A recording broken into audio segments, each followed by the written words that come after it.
믿음의 길을 걷는 우리는 필연적으로 이런저런 갈등을 갖고 살 수밖에 없습니다. 왜냐하면 우리의 신분이 하늘의 시민권을 가진 하나님의 사람임과 동시에 이 땅에 발을 딛고 살아가는 존재가 되기 때문에 그렇습니다. 그래서 하늘의 사람 그리고 이 땅에 발을 딛고 살아가는 사람, 즉 두 세계를 살아가는 사람이다라고 표현할 수 있습니다. 그리고 이 두 세계가 동일한 가치관을 추구한다라면 갈등이 없거나 혹은 갈등을 최소화할 수 있지만, 그러나 우리가 아는 것처럼 많은 부분이 이 두 세계를 살아가는 관점이 서로 대립이 되어지는 것을 봅니다. 하나님 나라는 자기 부인을 요구합니다. 누구든지 나를 따라오려거든 자기를 부인하라라고 말하는데, 희생을 말하는데, 세상은 자기 자랑과 경쟁이 요구되어지는 삶이 훌륭한 삶으로 인식되고 있습니다.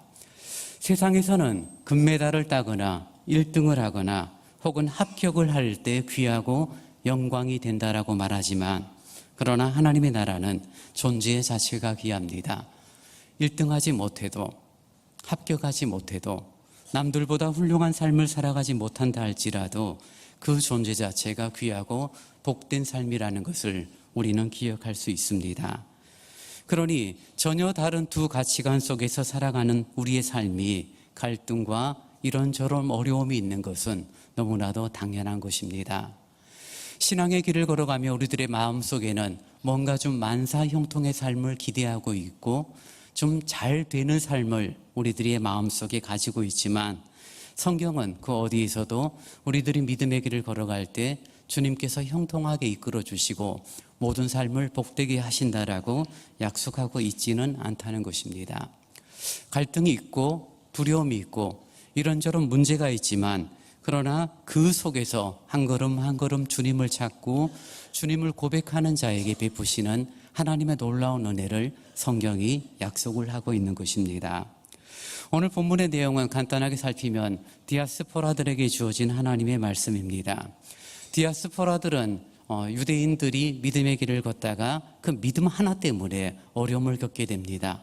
재산상의 손해를 보게 되고 목숨의 위협을 느낀 이들이 곳곳으로 흩어져서 믿음을 고백하며 하나님의 함께 하심을 소망했던 그런 흩어진 나그네 거류민이다라고 표현하고 있는 것을 봅니다.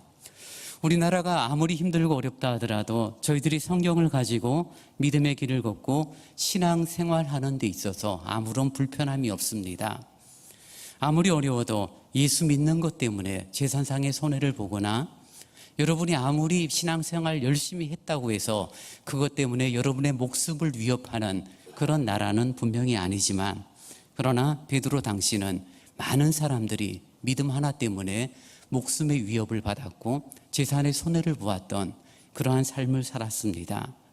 믿음이 도대체 무엇이기에, 그리스도 예수를 아는 지식이 무엇이기에 그들이 목숨의 위협과 재산의 손해를 보면서까지 예수 믿는 것을 포기하지 않았던 디아스포라들의 삶을 저희들이 보며, 또 그들을 권면하고 그들에게 위로의 말씀을 주는 베드로의 말씀을 저희들이 이 아침에 살피며, 저와 여러분이 주님이 주시는 귀한 은혜를 다시금 가득 누릴 수 있는 그런 복된 시간이 되기를 원합니다.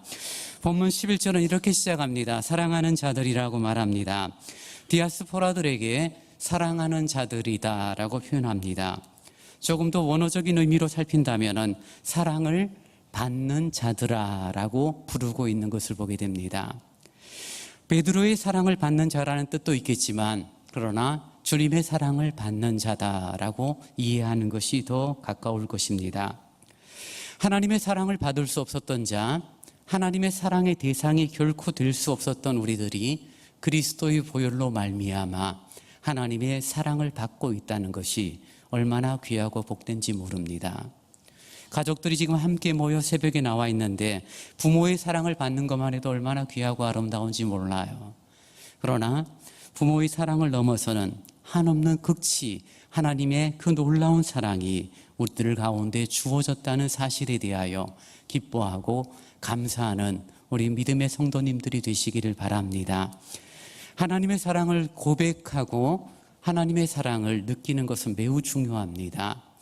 내가 살아가는 삶의 형편이 어떠하든 주님이 나를 사랑하신다라는 사실을 확고히 믿고 있다라면은 그 걸음이 비록 가시밭길을 걷고 세상이 요구하는 꽃길을 걷지 못한다 할지라도 우리는 감사와 주께서 베푸시는 아름다운 사랑으로 살아갈 수 있는 힘과 용기를 얻게 되기 때문입니다. 우리가 주님의 사랑을 받고 살아가는 존재라는 사실을 아는 그런 귀한 자아상을 가지고 살아갈 때 우리는 우리의 신분, 우리의 정체성에 대하여 조금 더 이해를 할 수 있습니다. 우리는 하나님의 사랑을 받은 자입니다. 그러나 하나님의 사랑을 받은 자라고 말하는 이 단어 속에 담겨져 있는 또 하나의 의미가 있다라면 그것은 하나님의 사랑을 받은 자들이 이제는 하나님의 사랑을 전하는 자, 즉 사랑을 하는 자로 살아야 함을 우리에게 요구하고 있는 것입니다. 사랑을 받았으니 사랑할 수 있는 것입니다. 용서를 받았으니 용서할 수 있는 게 바로 그리스도인입니다. 요한복음 14장 15절에 보면 너희가 나를 사랑하면 나의 계명을 지키리라 라고 말씀하며 정말 주님을 사랑하고 주님을 아는 사람이 주의 말씀, 주의 계명을 지키는 복된 삶을 살아감을 성경이 말해주고 있는 것을 봅니다. 그렇기 때문에 우리는 믿음의 길을 걸어가면서 늘 되풀이하고 늘 반복적으로 고백하고 경험하고 누려야 할 귀한 어떤 내용이 있다라면은 우리가 하나님의 사랑을 받는 존재구나라는 사실입니다. 아니, 내가 훌륭한 사람도 아닌데요. 내가 이 땅에서 남들보다 더 넉넉하게 살아가는 사람도 아닌데요. 내가 사람들에게 도움은커녕 정말 아무런 도움이 안 되는 그런 삶을 살고 있는데요 라고 말하며 스스로를 낮추는 경우들이 때로는 있습니다. 그러나 여러분, 하나님의 사랑의 대상이 된다는 것은 사람이 가지고 있는 어떠한 외적인 조건에 의해 좌우되는 것은 아무것도 없어요. 여러분이 늙고 병들었다 하더라도 주님의 사랑의 대상입니다. 여러분이 가진 것이 없다 할지라도 주님의 사랑의 대상이요, 남들보다 넉넉한 삶이 아니라 하더라도 주님의 사랑이요, 때로는 내 육체가 연약한 질병을 갖고 있다 할지라도 여전히 하나님의 사랑의 대상이라는 사실을 여러분 믿어 의심치 않는 성도들이 되시기를 바랍니다. 그런 사랑의 대상이 된 우리들이 때론 외롭게 느껴지거나 낙심되거나 마음이 이유 없이 공허해질 때에 주님의 이름을 부를 수 있는 담대함이 우리에게 있는 것입니다. 사랑하는 여러분, 새해 들어 더욱 주님을 부르고 주님을 찾는 여러분의 귀한 심령이 될 수 있기를 바랍니다. 주님은 외면치 않으시고 여러분을 응답하십니다. 우리가 하나님의 사랑을 받는 존재라고 해서 그럼 이 땅을 살아가는 삶의 모든 여정들이 쉽게 가려지는 삶인가? 그렇지는 않습니다. 본문에 보니 우리의 신분이 거류민과 나그네와 같다라고 베드로는 말합니다. 거류민, 잠시 머무는 자예요. 나그네는 지나가는 사람입니다. 우리를 가리켜서 성경이 거류민 혹은 나그네라고 말하고 있는 이유를 우리는 명확하게 이해할 수 있어야 합니다. 그것은 빌립보서 3장 20절이 말하는 것처럼 우리의 신분에 대하여 성경은 이렇게 말하죠. 그러나 우리의 시민권은 하늘에 있는지라 거기로부터 구원하는 자 곧 주 예수 그리스도를 기다리노니라고 성경은 말하고 있습니다. 우리들의 삶의 신분이 하늘의 시민권을 가지고 있다라고 성경이 말씀하고 있는 것입니다. 그렇기 때문에 이 땅에 발을 딛고 이 땅에서 살아가고 이 땅에서 삶의 모든 것들을 누리지만 이 땅에 있는 것이 모든 것이 아니라 지나가는 과정이 되어지고 우리의 삶의 목적이 분명히 돌아가야 할 본향이 있음을 성경이 말해주고 있는 것입니다. 사랑하는 여러분, 우리들이 서울을 지나다니면서 보면 한강에 많은 다리들이 있어요. 정말 이쁜 다리들이 많아요. 밤에 야경이 얼마나 좋은지 몰라요. 아무리 비싸게 짓고 아무리 훌륭하게 지어놓았다 할지라도 그 다리 위에서 생활하는 사람은 여태껏 못 봤어요. 왜 그렇습니까? 다리는 지나가는 곳이지 머무는 곳이 아니기 때문입니다. 우리는 하늘의 시민권을 가지고 있습니다. 우리는 천국을 소유한 자입니다. 이 땅에서의 과정, 그 과정이 지나고 하나님 나라에 들어갈 그때까지, 그 영광의 나라에 들어갈 때까지 우리의 신분이 거류민이요 나그네라라고 말하고 있는 것입니다. 우리들이 가지고 있는 상식에서 나그네라는 단어가 담고 있는 의미는 뭔가 좀 서글픈 느낌이 없지 않아 있죠. 정처 없이 다녀야 되고 언제까지 가야 되나 그런 안타까움이 있는 단어가 거류민 나그네라는 단어 속에 담겨져 있는 의미일 것입니다.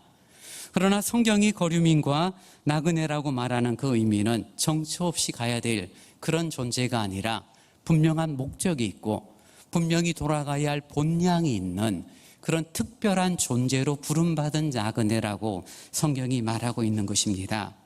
그래서 우리가 하늘의 시민권을 가지고 있고 하나님의 사람으로 살아가는 그런 과정에 있기 때문에 이 땅에서 살아가는 삶에 대해서 요구되어지는 삶의 모습은 성실함과 신실함이 요구되어지는 것입니다. 잘 살아야 합니다. 왜요? 하늘의 소망과 연결이 되어지기 때문입니다. 그래서 믿음을 가진 사람들의 삶은 정직해야 되고 발라야 하며 주님 보시기 아름다울 뿐 아니라 세상 사람들 앞에도 복된 모습이 되어져야 합니다. 하늘의 소망과 연결이 되어져야 하니 우리가 먹든지 마시든지 무엇을 하든지 하나님의 영광을 위한 삶이 되어지고, 따라서 내가 가진 내 것으로 내가 사치스럽게 사는데 무엇이냐라고 말하는 것이나 혹은 내 속에 있는 세상적인 욕망을 지나치게 추구하며 하고 싶은 일을 탐하면서 하나님의 사람으로 살아간다라는 말은 잘 이렇게 어울리는 단어가 되지 않습니다. 육체의 충족과 성령의 충만은 결코 동행되지 않기 때문입니다. 오늘 새벽에 나온 우리 옥인교회 성도들이요, 여러분이 정말 하나님의 사람으로 아름답게 세움받기를 원하고 주님의 능력의 사람으로 쓰기를 원한다라면 여러분의 모습을 돌아볼 수 있어야 합니다. 우리가 하나님의 사람으로 살아가기를 원하며 세상 사람들이 살아가는 것처럼 다 누릴 거 누리고 다 할 거 하면서 하나님의 사람으로 산다는 것은 쉬운 일이 아닌 것입니다. 오해는 하지 마세요. 그럼 먹지도 말고 행복을 누리고 즐거움을 추구하는 삶을 포기하라는 것일까? 그렇진 않아요. 오늘 베드로가 이야기하는 것은 먹지 말고 행복을 누리지 말고 쾌락을 추구하지 말라는 것이 아니라 삶의 초점이 다르다는 것입니다. 믿음의 길을 걸어가는 우리들이 삶의 방향과 그 삶의 방법이 세상 사람들과 똑같이 있는 것처럼 보이지만 구별이 되어 있고 삶의 목적이 다름을 우리에게 말하고 있는 것입니다. 맛있는 것을 드셔야 하죠. 건강을 위해서 운동을 하셔야 합니다. 육체의 쾌락을 때론 즐길 수도 있겠죠. 근데 그것을 하는 이유와 목적이 세상 사람들과는 다른 삶의 초점이 우리에게 필요한 것입니다. 바울은 디모데후서 2장 3절에서 우리에게 이렇게 요구합니다. 너는 그리스도 예수의 좋은 병사로 나와 함께 고난을 받으라 라고 말합니다. 사랑하는 여러분, 그리스도 예수의 좋은 군사라는 것은 방종, 자연적인 욕망과는 거리가 있을 수밖에 없습니다. 그리스도 예수의 좋은 군사로 살아가는 자는 자기 생활에 얽매일 수 없는 것은 너무나 당연합니다. 성경은 그 존재 목적이 병사로 모집한 자를 기쁘게 하려 함이다라고 분명하게 말하고 있습니다. 저와 여러분의 마음 가운데 우리의 신분에 대한 확고한 모습을 확인할 수 있기를 원합니다. 우리가 그리스도 예수의 좋은 군사로 주님 앞에 부름받았다는 사실에 대하여 믿어 의심치 않는다라면 조금 더 살아가는 삶의 방향은 달라질 수 있는 것입니다. 우리는 육체의 정욕을 제어하여야 됨을 성경은 우리에게 요구합니다. 육체의 정욕과 영혼, 성령의 충만함은 늘 대립이 되어집니다. 우리가 영혼의 순결함과 하나님의 거룩함을 추구하기를 원하는 삶을 사는데 육체의 정욕은 늘 방해가 됩니다. 그래서 바울은 성경 곳곳에서 그 육체의 정욕을 제어함에 대하여 우리에게 말해주고 있는데요. 특별히 갈라디아서 5장 16절의 말씀을 보면 이렇게 말씀합니다. 내가 이르노니 너희는 성령을 따라 행하라. 그리하면 육체의 욕심을 이루지 아니하리라 라고 말씀하고 있는 것을 봅니다. 우리들이 하나님의 사람으로 살아가기를 원합니다. 성령의 사람으로 살아가기를 원합니다. 주님이 기뻐하시는 삶을 살기를 원합니다 라고 고백하는 것만으로 우리가 하나님의 사람으로 살아지는 것은 아니라는 것입니다. 주님 알아서 해주세요. 주님께서 나의 삶을 붙들어 주세요라고 고백하는 것 자체로만 끝나는 것이 아니라 성령을 따라 행하려는 신앙의 수고가 있을 때 주님께서 우리의 심령 가운데 역사하신다는 사실을 여러분 기억하셔야 한다는 것입니다. 육체의 정욕을 제어하는 것은 전적인 성령님의 은혜이나 그러나 그 성령님의 은혜에 순종을 하느냐 하지 않느냐라는 우리들의 태도에 따라 전혀 달라지는 것을 보게 될 때 믿음으로 순종할 때 우리는 참된 거룩을 이루어가는 주님의 사람들이 되어지는 것입니다. 믿음으로 순종할 때 성령께서 역사하심으로 주님의 거룩함을 선택할 수 있는 그 힘을 저와 여러분이 갖게 되는 것입니다. 우리들 앞에 다가오는 선택의 삶이 있어요. 주님이 기뻐하시는 삶, 아니 주님의 반대편이라고 일컫는 삶들이 우리에게 다가올 때 여러분 어떤 이유로 무엇을 근거로 선택하십니까? 그저 내가 하고 싶은 대로 교회의 가르침을 따라 늘 그래 왔으니가 아니라 그때그때 우리의 마음에 감동하여 주시고 알려주시는 성령의 은혜를 따라 그것을 선택하는 삶이 바로 육체의 정욕을 제어하는 삶임을 우리는 기억할 수 있어야 합니다. 많은 분들이 힘들어하는 이유가 있습니다. 그 주님의 것을 선택하는 것 때문에 생겨지는 수고, 주님의 것을 선택하는 것으로 말미암아 이루어지는 그런 이런저런 불편함과 고통 때문에 주님의 것을 선택하는 것을 싫어하는 경우들이 우리에게 있다는 것입니다. 사랑하는 여러분, 주님의 것을 선택하고 육체의 정욕을 제어하는 수고를 피하면서 주님의 뜻을 이루소서라고 말하는 만큼의 신앙의 게으름은 없고 그것만큼 자신의 부족함과 연약함을 합리화시키고 정당화시키는 것만큼 그런 어리석은 것이 없는 것입니다. 오늘 새로운 한 해를 시작하며 가족들이 함께 모여 예배하며 기도하는 이 시간에 여러분의 육체를 정욕을 제어하는 은혜를 사모하는 여러분이 되시기를 바랍니다. 이것은 매우 중요합니다. 육체의 정욕을 제어하지 않으면 그 다음 단계로 나아갈 수 없기 때문입니다. 소극적으로는 육체의 정욕을 제어합니다. 그러나 성경은 육체의 정욕을 제어하는 것으로 끝나는 것이 아니라 조금 더 적극적으로 선한 행실을 가져야 함을 베드로는 말해주고 있습니다. 우리는 선한 행실이라는 단어 속에서 참 고민스러움이 있습니다. 어떻게 사는 게 선한 것일까? 어떻게 사는 것이 선한 행실에 해당되는 것일까라는 그런 고민이 있다는 것입니다. 선하다는 말에 대하여 우리는 사실 성경의 기준보다는 세상의 기준에 의해서 선하고 악함을 판가름할 때가 많습니다. 저 사람은 법 없이도 살 사람이야 라고 말할 때 우리는 선한 사람이다 라고 평가합니다. 저 사람은 참 나쁜 사람이야. 그럴 때 그 사람은 악한 사람, 선하지 못한 사람이 되어지는 것을 보죠. 바르게 살면 선하고 범법을 하거나 타인에게 해를 끼치면 악한 사람이라고 일컫는 그런 우리의 기준이 성경이 말하는 그런 선함과 과연 같을까라는 질문을 한번 던져보는 것입니다. 우리는 성경이 말하는 선함과 사람들이 상대적으로 비교를 통하여 말하고 있는 그 선한 삶과는 분명 거리가 있다는 사실을 우리는 확인하게 됩니다. 요한복음 5장 29절의 성경은 이렇게 우리에게 말해줍니다. 선한 일을 행한 자는 생명의 부활로 악한 일을 행한 자는 심판의 부활로 나오리라. 선한 일의 결과가 생명의 부활입니다. 그리고 악한 일의 결과가 심판의 부활입니다. 사랑하는 여러분, 거짓말하지 않고 착하게 살면 구원을 얻습니까? 조금 나쁜 말을 하고 정말 악을 행하면 구원을 받지 못합니까? 죄를 지으면 하나님의 사람이 결코 되지 못합니까? 라는 논리가 오늘 요한복음 5장 29절의 말씀과 비교할 때는 전혀 어울려지지가 않다는 것입니다.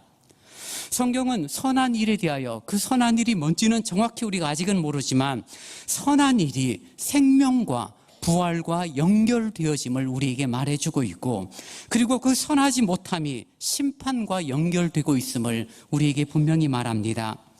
사도 바울이 디모데후서 4장 7절에 이렇게 자신의 삶을 고백합니다. 나는 선한 싸움을 싸우고 나의 달려갈 길을 마치고 믿음을 지켰으니 라고 말하며 자신의 삶을 회상하는데요. 자신이 살았던 삶이 어떤 삶이라고요? 내가 선한 싸움을 다 싸웠다라고 고백하고 있는 것을 보게 됩니다. 바울이 거짓말을 하지 않았거나 바울이 착한 일을 했거나 바울이 다른 사람을 잘 도왔거나 그런 성실한 삶을 통하여서 선한 싸움을 싸운 것으로 이해되지는 분명히 않을 것입니다. 바울이 살았던 그의 삶의 가장 큰 특징이 그리스도와 함께 죽고 그리스도와 함께 살았던 삶이라면 이 선하다는 것이 우리들이 상식적으로 알고 비우는 그 선함과는 분명히 다르다는 것을 확인하게 될 것입니다. 무엇이 선함입니까? 히브리서 6장 5절에 보면은 성경은 이렇게 말합니다. 하나님의 선한 말씀과 내세의 능력을 맛보고도 하나님의 선한 말씀, 하나님의 말씀이 선한 줄 믿습니다. 사람들이 가지고 있는 아름다운 모습들, 사람들이 가지고 있는 존경스러운 모습들, 남들보다 더 깨끗하고 선한 모습들을 가리켜서 그것이 복되고 아름다운 삶이 아니라 성경이 말한 선함은 하나님의 말씀이 선하다는 사실에 대하여 여러분 믿어 의심치 않기를 바랍니다. 이것은 매우 중요합니다. 하나님의 말씀이 선하다는 사실을 근거로 할 때 우리는 생명과 부활과 구원이라는 선한 삶이 우리에게 다가오는 것입니다. 마태복음 19장 17절에서도 예수님께서 이렇게 말씀합니다.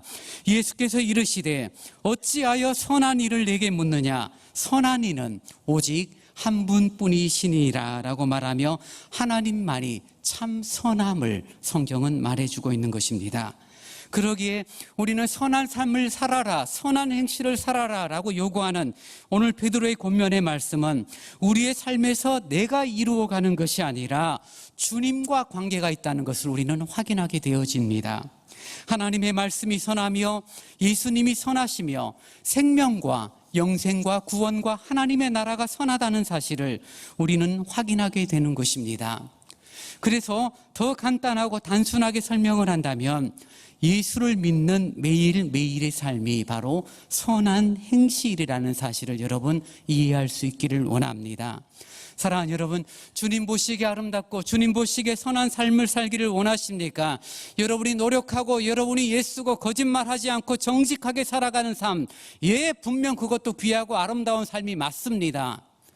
그러나 조금 더 성경적인 선한 삶이라는 것은 우리가 예수를 따르기를 원하고 예수를 닮아가기를 원하고 그 예수 그리스도와 함께하는 아주 평범하고 아주 그렇게 중요하지 않은 것처럼 보이지만 주님과 함께하는 하루하루의 일상이 바로 주님이 보시는 선한 삶이라는 사실을 우리는 확인하게 되는 것입니다.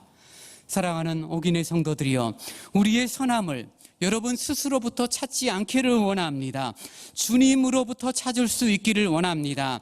자기 스스로 선함을 추구하며 하나님을 섬겼던 이스라엘 백성들의 가진 착각이 바로 여기에서 문제가 생겨진 것입니다.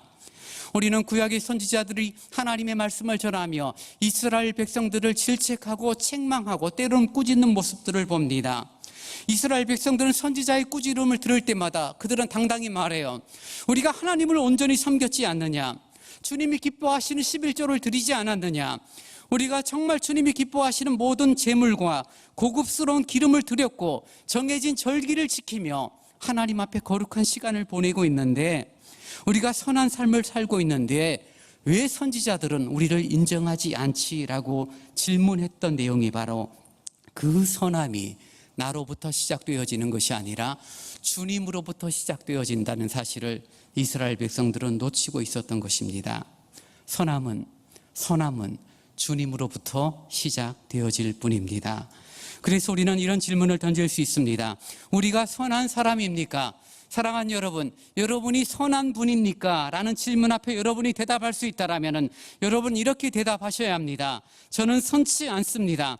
그러나 주님이 선하시기 때문에 그 주님을 닮아가다 보니 주님과 동행하는 삶이 되어지고 주님을 기억하고 그 주님을 따르다 보니 선하게 보여지는 것뿐입니다. 사랑하는 여러분, 우리의 존재에 대해서는 우리는 분명히 알아야 합니다. 우리의 스스로의 한계에 대해서 알아야 합니다. 바울이 고백하는 것처럼 내가 원하는 바 선은 행치 못하고 오히려 원치 않는 악을 행하는 모습이 나라는 사실에 대하여 우리는 싫지만 인정할 수밖에 없어야 합니다. 그것이 인정되어지고 그 나 자신의 모습이 온전히 주님 앞에 고백되어질 때 그제서야 주님의 선하심이 우리의 심령 가운데 역사가 되는 것입니다. 성경은 우리에게 빛과 소금의 삶을 요구합니다. 그러나 여러분 기억하세요. 여러분이 빛이 아니에요. 여러분이 소금이 아니에요. 여러분의 행위 자체가 빛과 소금은 아닙니다. 빛과 소금 대신 그리스도가 함께하고 그 그리스도의 마음이, 그리스도의 그 심정이 우리의 심장 가운데 온전히 역사될 때 우리는 빛된 자로, 소금된 자로 우리가 함께 살아가는 것입니다.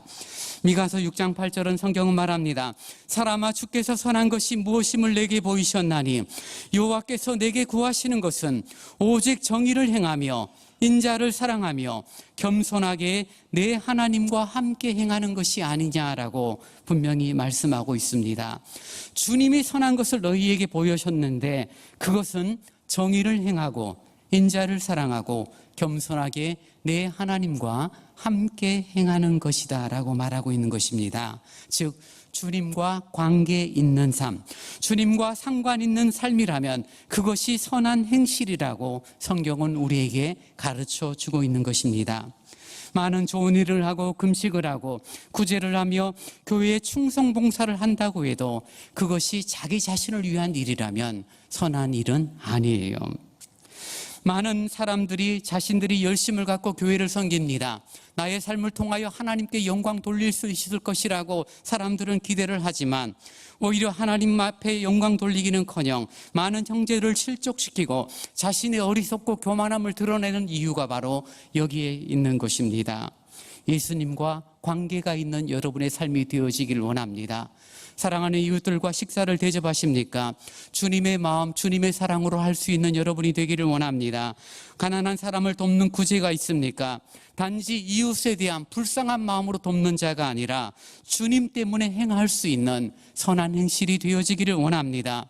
교회 봉사자들이 있습니다. 이것저것 교회를 돌아봅니다.